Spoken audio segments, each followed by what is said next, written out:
नमस्कार दोस्तों, आज हम पढ़ेंगे उज्जैन जिले के बारे में। लेकिन इससे पहले मैं आपको बता दूं, अगर आपने हमारा चैनल लाइक शेयर सब्सक्राइब नहीं किया है तो आप कर लें और बेल आइकन को ज़रूर प्रेस कर लें ताकि समय समय पर नोटिफिकेशन आपके पास पहुंचते रहे और आपको ज़्यादा लेट ना हो कि पता ही नहीं चले कि कब वीडियो डाला गया है। तो इसमें आप ध्यान रखिएगा। और हम उज्जैन के बारे में बहुत ही डीप में पढ़ेंगे कि उज्जैन में क्या क्या है और किस तरह की इसकी जानकारी है और महत्वपूर्ण तथ्य पढ़ेंगे। लेकिन पहले मैं आपको बता दूं कि ये जो कंटेंट हमने तैयार किया है ये बहुत सारी बुक से उठा के किया है। तो क्या है कि उज्जैन का लगभग सारा ही जीके इसमें आ गया है, तो ये हमारा एग्जाम के लिए कवर हो जाएगा। तो चलिए स्टार्ट करते हैं। यहाँ पर हमारी 16 महाजनपदों में एमपी में जो है वहाँ पर कितनी है, हमारे एमपी मध्य प्रदेश में 2 है, जिसमें पहली है चेदी और दूसरी है अवंती। ये 2 महाजनपद हमारे एमपी में है। और अगर हम उज्जैन की बात करें तो परमार वंश की प्रारंभिक जो राजधानी थी वो कौन सी थी, उज्जैन। और उज्जैन के हम नामों की बात करें तो इसके बहुत सारे नाम हैं और इसमें हम ऐसे भी नामों को लेकर आए हैं जो एग्जाम में बहुत बार पूछने की संभावना होती है और हमको पता ही नहीं चलता है कि हम क्या लगाएं। तो उज्जैन का नाम क्या क्या है, अवंतिका, पृथ्वी का रत्न, जो महाकवि परिमल ने बताया था, इन्होंने ही नाम दिया था पृथ्वी का रत्न। और उज्जैनी, विशाला, अमरावती, स्वर्ण श्रृंगार, मूर्तियों का नगर, प्रतिकल्पा, सांस्कृतिक राजधानी, स्वर्ग का चमकता खंड। और ये स्वर्ग का चमकता खंड जो है ये उज्जैन को किसने नाम दिया है, तो वो दिया है हमारे महाकवि कालिदास ने। और इनको महाकाल नगरी भी कहते हैं। और उज्जैन संभाग में हमारे 7 जिले आते हैं जो हमको याद रखना है। कितने जिले आते हैं, 7 जिले आते हैं। अब चलते हैं हम हमारे नेक्स्ट पर। तो अगर हम उज्जैन जिले के गठन की बात करें तो इसका गठन हुआ था 1956 में। और इसकी जनगणना के अनुसार इसकी जो जनगणना है उसमें इसकी जनसंख्या कितनी है, तो इसमें इसकी जनसंख्या है 19,86,864। और ये 10वें नंबर पे आता है जनगणना में हमारे मध्य प्रदेश का उज्जैन जिला। और इसकी घनत्व की बात करें तो 326 जो है इसका प्रति व्यक्ति वर्ग किलोमीटर इसका जनसंख्या घनत्व है और ये 8वां है जनसंख्या घनत्व में। और हम लिंगानुपात की बात करें तो लिंगानुपात है इसका 955 और ये 18वां जिला आता है हमारे लिंगानुपात में। और ये 955 प्रति 1000 पुरुषों पर महिलाओं की संख्या होती है। और अगर हम सर्वाधिक अनुसूचित जाति की बात करें, यहाँ पर हम प्रतिशत की बात कर रहे हैं, तो प्रतिशत की बात करें तो सबसे ज़्यादा प्रतिशत कहाँ पे अनुसूचित जाति का, वो उज्जैन में है। और अगर हम जनसंख्या की दृष्टि से देखें तो हमारा इंदौर इसमें नंबर 1 पर आता है। और क्षेत्रफल का में 5वां बड़ा जिला हमारा उज्जैन आता है। और इनकी कुल साक्षरता दर है 72.34%, यानी कि 13वें नंबर पे आता है ये एमपी में हमारा उज्जैन। और उज्जैन जो है वो सांदीपनी आश्रम में भगवान श्री कृष्ण और सुदामा ने शिक्षा ग्रहण की थी। और यहाँ पर 6ठी शताब्दी ईस्वी पूर्व में उज्जैन के शासक जो थे चंड प्रद्योत, उन्होंने ये उज्जैन के शासक थे और ये बुद्ध के समकालीन थे, जो हमारे कई बार एग्जामों में पूछ लिया जाता है, तो ये भी हमें याद रखना है। अब हमारा नेक्स्ट आता है क्षेत्रफल में 26वां बड़ा जिला है हमारा उज्जैन। कौन से नंबर का है, 26वां बड़ा जिला है। और भौगोलिक दृष्टि से इसकी अक्षांश स्थिति आती है 22 डिग्री 40 मिनट से 23 डिग्री 36 मिनट उत्तरी अक्षांश। और अगर हम देशांतर की बात करें तो देशांतर स्थिति इसकी है 75 डिग्री से 74 डिग्री 30 मिनट पूर्व पर स्थित है। और यहाँ पर मिट्टियाँ जो है वो उज्जैन जिले में मुख्यतः काली मिट्टी पाई जाती हैं और ये लगभग पूरी ही काली मिट्टी वाला क्षेत्र है। और यह मिट्टी जो है काली मिट्टी वो कपास के लिए सबसे उपयुक्त मानी जाती है। और यहाँ पर कृषि में हम फसलों की बात करें तो यहाँ पर फसलें कौन कौन सी होती हैं, गेहूँ, चना और सोयाबीन। और यहाँ पर लगभग 4.22 लाख हेक्टेयर भूमि पर खेती की जाती है। और पशुपालन को बढ़ावा देने के लिए यहाँ पर राष्ट्रीय गर्भाधान योजना चलाई जा रही है। तो हम आपके लिए योजनाएं भी लेकर आए हैं। तो ये योजनाएं हमारी एग्जाम के पॉइंट ऑफ व्यू से बहुत ही महत्वपूर्ण होती है और बहुत बार हमारे एग्जाम में पूछ ली जाती हैं और हमारे नंबर चले जाते हैं। तो हम इसको बहुत ही सावधानीपूर्वक पढ़ेंगे। और 24 दिसंबर 2012 को देश के तथा विश्व के प्रथम कामधेनु गो अभ्यारण्य की स्थापना हमारे उज्जैन जिले के सालरिया में की गई थी। कहाँ पर की गई थी, हमारे उज्जैन जिले के सालरिया में की गई थी। और जनजाति जो है वो उज्जैन और उसके आसपास, अगर हम जनजाति की बात करें कि उज्जैन और उनके आसपास कौन सी जनजाति रहती हैं, तो ये रहती है हमारी कोरकू जनजाति। कोरकू जनजाति, और हमारे ये कोरकू का अर्थ भी एग्जाम में पूछ लिया जाता है कि कोरकू का अर्थ क्या होता है, मानवों का समूह। ये जनजाति सतपुड़ा के पर्वतीय क्षेत्रों में रहती हैं। और अगर हम उज्जैन के और भी प्रमुख स्थलों की बात करें तो यहाँ पर 24 खंभा, बेगम का रोज़ा, नगर कोट की रानी और ये हमारे प्रसिद्ध स्थल है।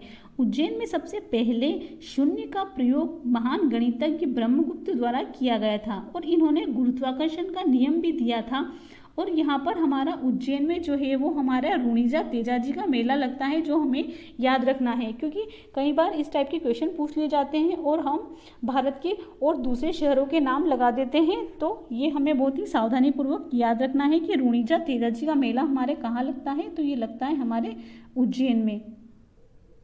और यहाँ की अगर हम चलें तो हमारा आता है उज्जैन जिले में तहसीलों की बात करें तो यहाँ पर है 7 तहसीलें, जो कौन कौन सी है, महिदपुर, नागदा, खासरोद, उज्जैन, तराना, बड़नगर और घटिया। और यहाँ 53वां जो जिला प्रस्तावित है हमारे, वो उज्जैन का नागदा है। तो ये नागदा तहसील जिला बनने जा रहा है। और अगर हम 54वें जिले की भी बात करें तो जो बागली जो है वो भी प्रस्तावित है हमारे जिले के लिए, जो हमें याद रखना है। जबलपुर को संस्कार राजधानी कहते हैं। अब यहाँ पर क्या है कि उज्जैन को तो हमारे सांस्कृतिक राजधानी कहते हैं, और हमारे क्योंकि ये सांस्कृतिक और संस्कार दोनों ही सेम लगते हैं, तो बहुत बार हम कंफ्यूज हो जाते हैं कि हम क्या लगाएं। तो यहाँ पर उज्जैन को हम सांस्कृतिक राजधानी कहेंगे और जबलपुर को हम संस्कार राजधानी कहेंगे। जैसा अगर हमारे एग्जाम में अगर पूछ लिया, अगर हमने पढ़ा नहीं हो तो क्या पूछता है कि संस्कार राजधानी कौन सी है, तो हम जबलपुर और उज्जैन हो ऑप्शन में तो हम क्या लगाते हैं, उज्जैन। लेकिन हमको इसका उल्टा लगाना है कि संस्कार जहाँ से मिलते हैं वो उसकी राजधानी नहीं है, क्योंकि संस्कार जो है वो बलपूर्वक दिए जाते हैं। कैसे दिए जाते हैं, बलपूर्वक। तो जबलपुर और हमारी सांस्कृतिक राजधानी उज्जैन हो जाएगी। और उज्जैन मालवा में आता है, ये हमको पता है। तथा मालवा का नाम जो है वो किसने दिया था, तो वो दिया था हमारे ओलिकर वंश ने, क्योंकि यहाँ पर क्या है कि मालव जाति रहती थी, तो उसी के हिसाब से इन्होंने इसका नाम मालवा दिया था। और आगे हम देखें तो हमारे उज्जैन के महाकाल मंदिर को लूटा था, और कि किसने लूटा था, सबसे पहले इल्तुतमिश ने लूटा था, जो 1234 में लूटा था। और यहाँ से अष्टधातु से बनी विक्रमादित्य की एक मूर्त को दिल्ली ले गए थे। और अगर हम एक बार और बात करें कि दिल्ली सल्तनत में सेकेंड बार जो आया था वो खिलजी था, उसने भी महाकाल मंदिर को लूटा था। और हमारे सर्वाधिक मेले जो है ये हमारे उज्जैन में लगते हैं, और सबसे कम मेले जो हमारे हैं वो कहाँ पे लगते हैं, तो वो हमारे लगते हैं होशंगाबाद में, जो हमें याद रखना है। और मेलों को हमारे संस्कृति का पेनोरमा भी कहते हैं, तो ये चीज़ भी हमें याद रखनी है। क्या बोलते हैं, मेलों को पेनोरमा, हमारी संस्कृति का पेनोरमा बोलते हैं। और यहाँ पर उज्जैन में गधों का मेला लगता है, और हमारे एमपी में गधों का मेला 2 जगह लगता है, एक तो हमारे उज्जैन में लगता है और एक चित्रकूट में लगता है। तो चित्रकूट वाला जो मेला है ये औरंगजेब ने इसकी शुरुआत करवाई थी। और यहाँ पर अगर हम पत्र पत्रिकाओं की बात करें तो पत्रिकाएं कौन कौन सी है, अक्षर विश्व, शब्द संसार, बाईसा, महाकाल भ्रमण और जलती मशाल और सरयू परिवार। तो यहाँ पर मेलों का जिक्र आया है और पत्र पत्रिकाओं का जिक्र आया है। तो ये हमने वीडियो अलग से ही बहुत ही अच्छे तरीके से बना रखा है इसकी ट्रिक के माध्यम से। तो आप हमारे चैनल में जाके प्लेलिस्ट में इसको देख सकते हैं, या हम इसमें लिंक भी डाल देंगे, तो वहाँ भी आप विजिट कर सकते हैं। तो हमने बहुत ही अच्छे तरीके से बनाया है, तो आप इसको देख सकते हैं। अब हम अगले तथ्यों पर चर्चा करें तो हमारा पहला जो है वो सौभाग्य जिले की बात करें तो वो कौन सा है, इंदौर। और पहला सौभाग्य संभाग की अगर हम बात करें तो वो कौन सा आता है, हमारे उज्जैन आता है। और रोजगार सहभागिता में भी उज्जैन हमारे पहले नंबर 1 पर आता है। और अगर हम यहाँ की नदियों की बात करें तो बहुत सारी नदियाँ ऐसी हैं जो हमने नाम भी नहीं सुने हैं, और पूछ लेते हैं एग्ज़ाम में कि कहाँ से निकलती है या वो कहाँ पर बहती है, तो हम कई बार कंफ्यूज हो जाते हैं। तो इसकी नदियाँ हैं गंभीर, चंबल, शिप्रा। अब इस शिप्रा नदी को हमारी मालवा की गंगा कहते हैं, जिसके ऊपर हमारा उज्जैन शहर बसा हुआ है। और कनक श्रृंगा, प्रणव की, सोमवती, मोक्षदायिनी, ज्वर हरीबी और पुण्य सलीला, ये हमारी नदियां हैं उज्जैन में। और मेघदूत में जो है वो कालिदास ने स्वर्ग का चमकता खंड उज्जैन को बोला है। और हमारा पहला जो क्लीन आइकॉनिक प्लेस है वो महाकाल मंदिर उज्जैन है, ये भी हमें याद रखना है। और स्थान कौन कौन से हैं यहाँ पर, तो भृतहरि की गुफाएं जो परमार राजाओं ने 11वीं शताब्दी में बनाई थी। कौन सी सदी में बनाई थी, 11वीं में बनाई थी। और यहाँ की विशेषता क्या है, तो यहाँ पर बहुत सारे रंगीन चित्र बने हुए हैं जो काफ़ी देखने लायक है और आकर्षण का केंद्र है। और हमारे उज्जैन में कालियादेव महल, बड़ा गणेश मंदिर, पंडित नारायण व्यास ने हमारे बड़े गणेश मंदिर का निर्माण करवाया था। और यहाँ पर सप्त धातु की जो पंचमुखी हनुमान प्रतिमा है तो वो भी हमें याद रखना है कि कहाँ पर है पंचमुखी हनुमान प्रतिमा, तो ये भी हमारे उज्जैन में है जो हमें याद रखना है। और गढ़कालिका मंदिर भी है यहाँ पर, जो यहाँ पर हमारे गढ़कालिका जो है वो हमारे जो मूर्ति रखी हुई है वो कौन से युग की है, तो वो सतयुग की मूर्ति रखी हुई है। कौन से युग की है, सतयुग की, जो हमें याद रखना है।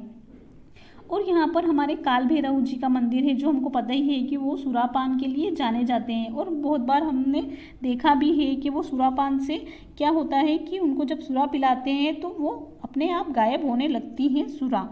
और उज्जैन में क्या क्या है, तो रामघाट है और मंगलनाथ है और हरि सिद्धि मंदिर है जो हमें याद रखना है। और ये जो रामघाट है इसमें क्या है कि शाम को भी शवों को जला सकते हैं, शाम या रात में इसको शव को जला सकते हैं, तो यहाँ पर हमें याद रखना है।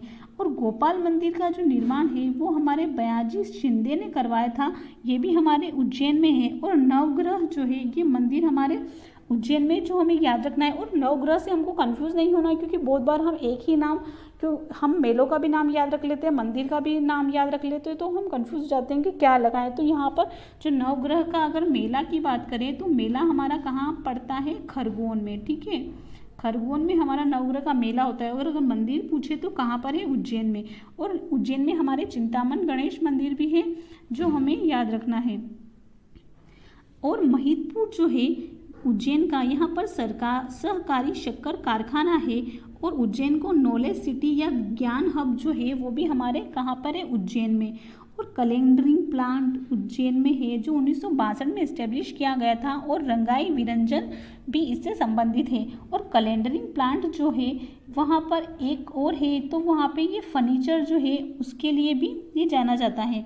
और मालवा उत्सव की अगर हम बात करें तो मालवा उत्सव की शुरुआत मध्य प्रदेश में राज्य पर्यटन विकास निगम ने 1991 में की थी, जो हमने याद रखना है, ठीक है। और इसका आयोजन प्रतिवर्ष गणेश चतुर्थी से त्रयोदशी तक इंदौर, उज्जैन और मांडू में होता है। तो कहाँ पर होता है, 3 जगहों पर होता है संयुक्त रूप से, कहाँ कहाँ पर, इंदौर, उज्जैन और मांडू में।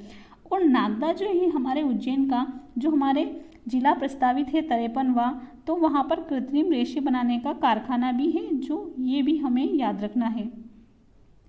और हमारा जो सिंहस्थ का कुंभ मेला है ये सबसे बड़ा मेला है जो शिप्रा नदी के तट पर लगता है। कहाँ पर लगता है, शिप्रा नदी के तट पर। ये जो हम पढ़ रहे हैं ये बहुत सारा, क्योंकि ये एक बार में तो हमको याद होने वाला है नहीं, तो इसका रिवाइज आप एक बार और ज़रूर कर लें। और ये 12 वर्षों में चैत्र पूर्णिमा से वैशाख पूर्णिमा तक 1 महीने तक चलता है। और 2016 में हमारे उज्जैन में महाकुंभ मेला लगा था, जो कब से कब तक चला था, तो वो चला था 22 अप्रैल 2016 से 21 मई 2016 तक हुआ था। और अगर हम अगले मेले की बात करें जो हमारे उज्जैन में लगेगा, तो वो लगेगा 2028 में।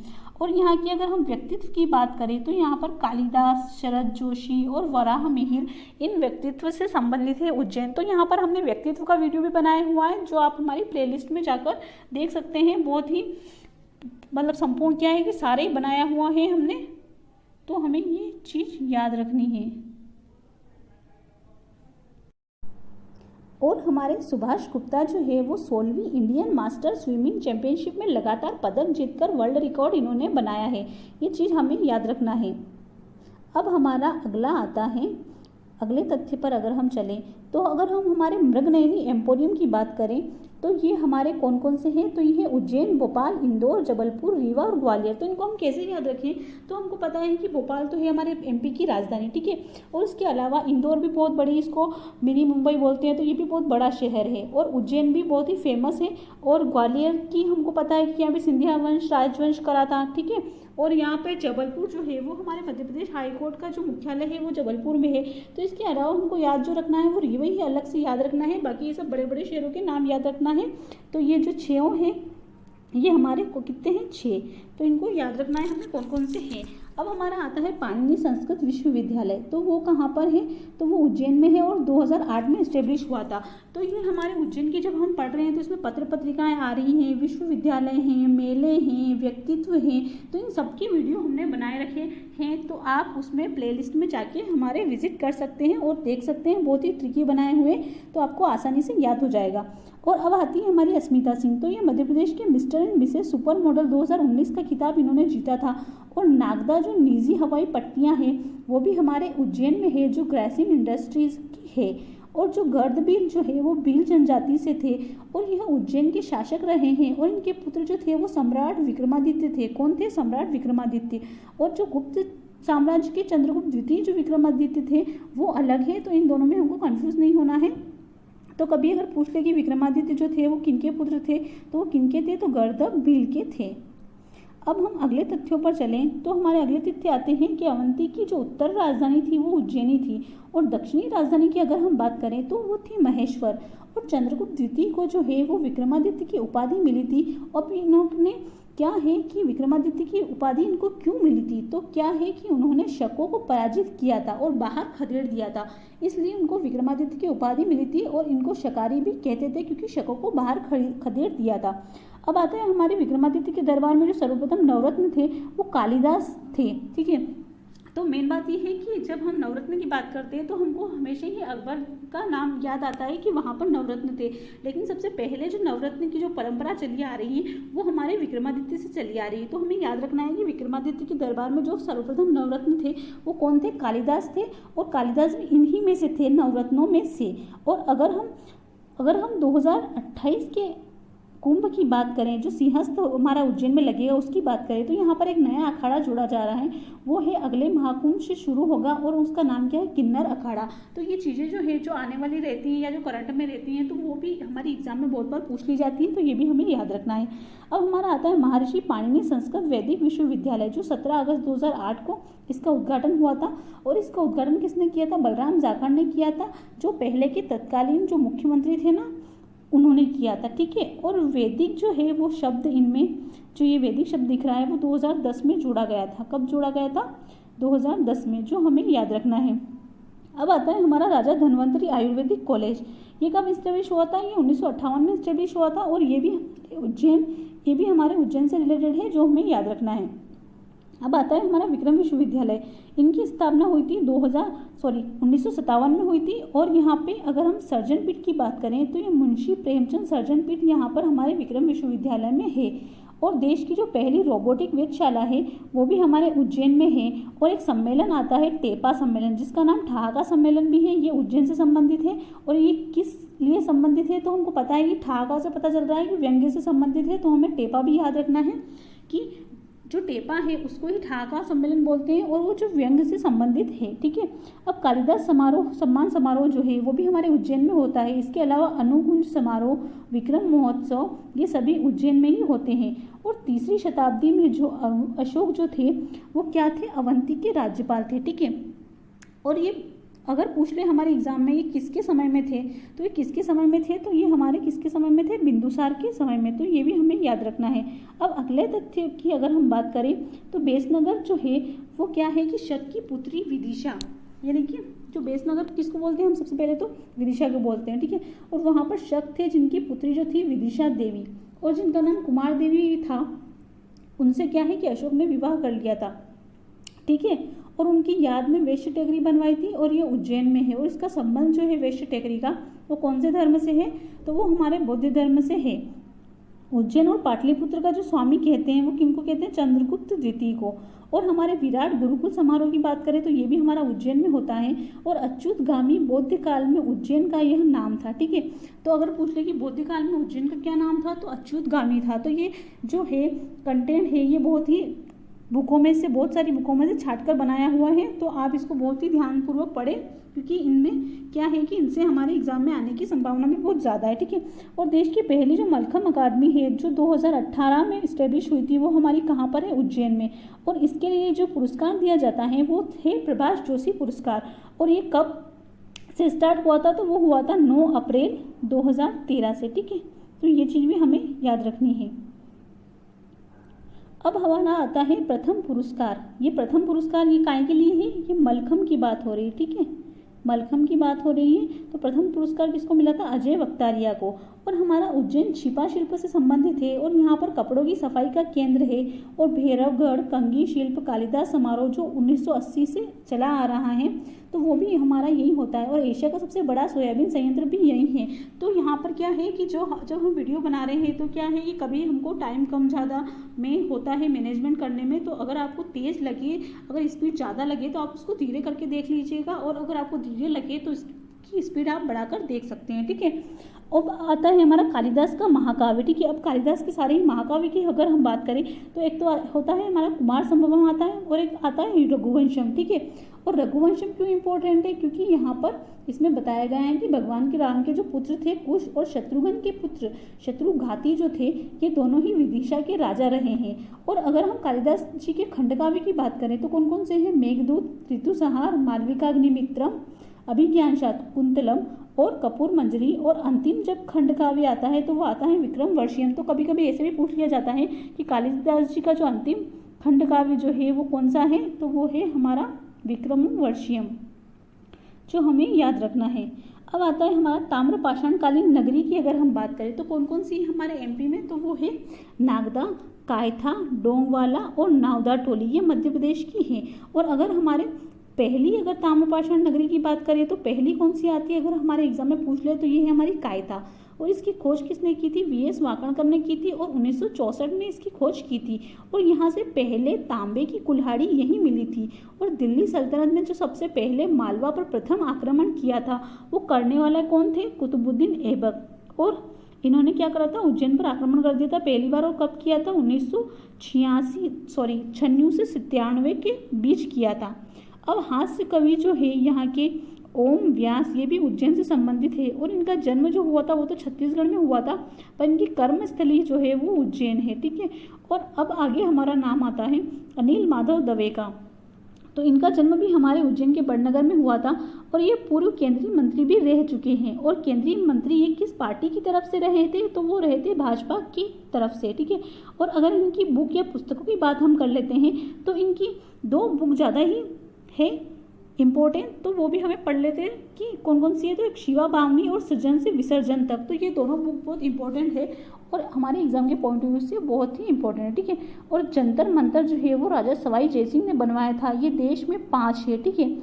और इनमें क्या है कि समय की गणना, यानी समय यानी काल की गणना की जाती है। और इसमें से जो देश में 5 है उनमें से एक हमारा उज्जैन में भी है। अब दिल्ली का जो सबसे पहला है, दिल्ली में जंतर मंतर जो है वो सबसे पहला है, ठीक है।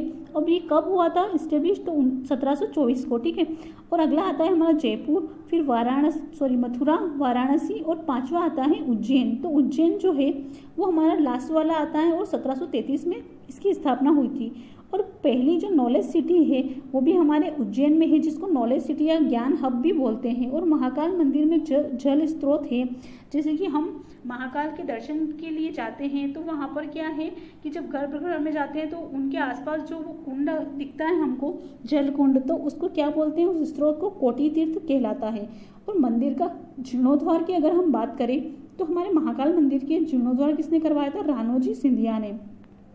और कायथा में मालवा की जो मृदभांड परंपरा है वो हमारी कहाँ से मिली है, कायथा में मिली है। और जहाँ क्या है कि भूरी मिट्टी के बर्तन, इन पर काले गुलाबी रंग की चित्रकारी है, ठीक है। और सिंधिया वंश की जो प्रथम राजधानी की अगर हम बात करें तो वो हमारी उज्जैन ही थी। तो ये क्वेश्चन बहुत ही इंपॉर्टेंट है, क्योंकि अगर हम सिंधिया वंश की राजधानी पूछ ले तो हम क्या लगाते हैं, या तो हम ग्वालियर लगाते हैं या पता नहीं महेश्वर वगैरह लगा देंगे, कुछ भी लगा देंगे कि जिनसे राजवंशों का संबंध रहा है।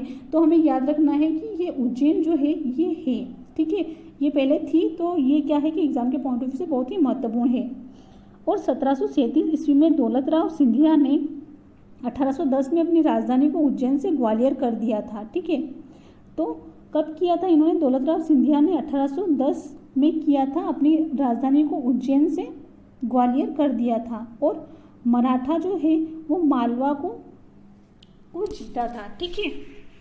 तो ये भी हमें याद रखना है। और उज्जैन को राजधानी बनाया था किन्होंने? मराठाओं ने। और शिवाजी को क्या बोलते हैं इसके लिए? हिंद उद्धारक। और जो नागचंद्रेश्वर मंदिर है हमारा उज्जैन का, वो एक साल में खुलता है, पता है? पूरे साल में सिर्फ एक बार खुलता है। वो भी किस दिन खुलता है? नागपंचमी के दिन खुलता है। और इसके पहले जो मुख्य द्वार का विस्तार किया गया था, यहाँ हम महाकाल मंदिर की बात कर रहे हैं, तो यहाँ पर कब किया गया था? 1968 में किया गया था, ठीक है। तो वो अड़ गए कि मुझे विस्तार करना ही है महाकाल मंदिर का, तो 1968 में किया था। अब सभा मंडप महाकाल मंदिर में बनवाया गया था, ठीक है। सभा मंडप कहाँ बनाया गया था? महाकाल मंदिर में। और कब बनवाया गया था? तो 1980 में बनवाया गया था। और पहले अगर सेफ भोग पैलेस की बात करें तो वो हमारा महाकाल मंदिर उज्जैन है। और दूसरे की बात करें तो दूसरा हमारा खजराना गणेश इंदौर है, ठीक है। और 2017 की जो रिपोर्ट आई थी हमारे न्यूनतम वन क्षेत्रफल वाले की लिए, तो वो हमारा उज्जैन जिला जो है उसमें आता है, ठीक है। न्यूनतम वन क्षेत्रफल वाला कौन सा जिला है? हमारा उज्जैन। और सर्वाधिक सोयाबीन उत्पादक जो है वो प्रदेश का सबसे बड़ा सोयाबीन संयंत्र भी यही है। तो हमें याद रखना है कि सबसे ज़्यादा सोयाबीन की उत्पादन हमारे उज्जैन में ही होती है।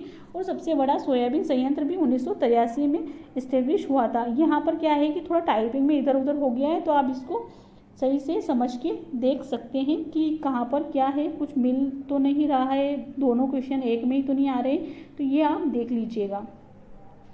अब आता है राज जनार्दन मंदिर, ठीक है। कौन सा वाला? राज जनार्दन मंदिर उज्जैन बौद्ध ग्रंथ विनय पिटक में बताया गया है, ठीक है। तो राज जनार्दन मंदिर जो है वो भी हमारा कहाँ है? उज्जैन में है, ठीक है। कहाँ है? उज्जैन में। और यहाँ से एक दूसरा प्रश्न बन जाता है कि बौद्ध ग्रंथ विनय पिटक में बताया गया है कि मगध के राजा बिंबिसार ने चंड प्रद्योत की सेवा के लिए एक अपना राज्यवेद भेजा था, उसका नाम था जीवक, ठीक है। और जब वह पांडु रोग, यानी कि पांडु रोग को हम पीलिया भी बोलते हैं, तो उससे ग्रस्त थे, ठीक है, तब भेजा था। और अगला हमारा आता है जो श्री कृष्ण है, उनकी 16,108 पत्नियों में से एक रानी जो थी उनका नाम था मित्रवृंदा। वो उज्जैन की राजकुमारी थी। और उनके दोनों भाई जो है वो कौरवों के पक्ष में थे। किसके पक्ष में थे उनके दोनों भाई? कौरवों के पक्ष में थे। तो पांडवों ने उनको मार डाला था, किसको? मित्रवृंदा के भाइयों को। अब यहाँ पे पर्यटन स्थल जो है वो महाकाल मंदिर एकमात्र दक्षिण मुखी मंदिर है। और 2013 में प्रदेश की पहली अत्याधुनिक वेधशाला डोंगवाला उज्जैन में है, ठीक है। तो यहाँ पर ये है दक्षिण मुखी, जो कहाँ पर है? उज्जैन में है। और यहाँ से अगला स्टार्ट हो जाता है कि 2013 में प्रदेश की पहली अत्याधुनिक वेधशाला जो है वो हमारी कहाँ पर है? डोंगवाला उज्जैन में। और इसका नाम वराह मिहिर के नाम पर रखा गया है। तो वेधशाला का नाम किसके नाम पर रखा गया है? वराह मिहिर के नाम पर।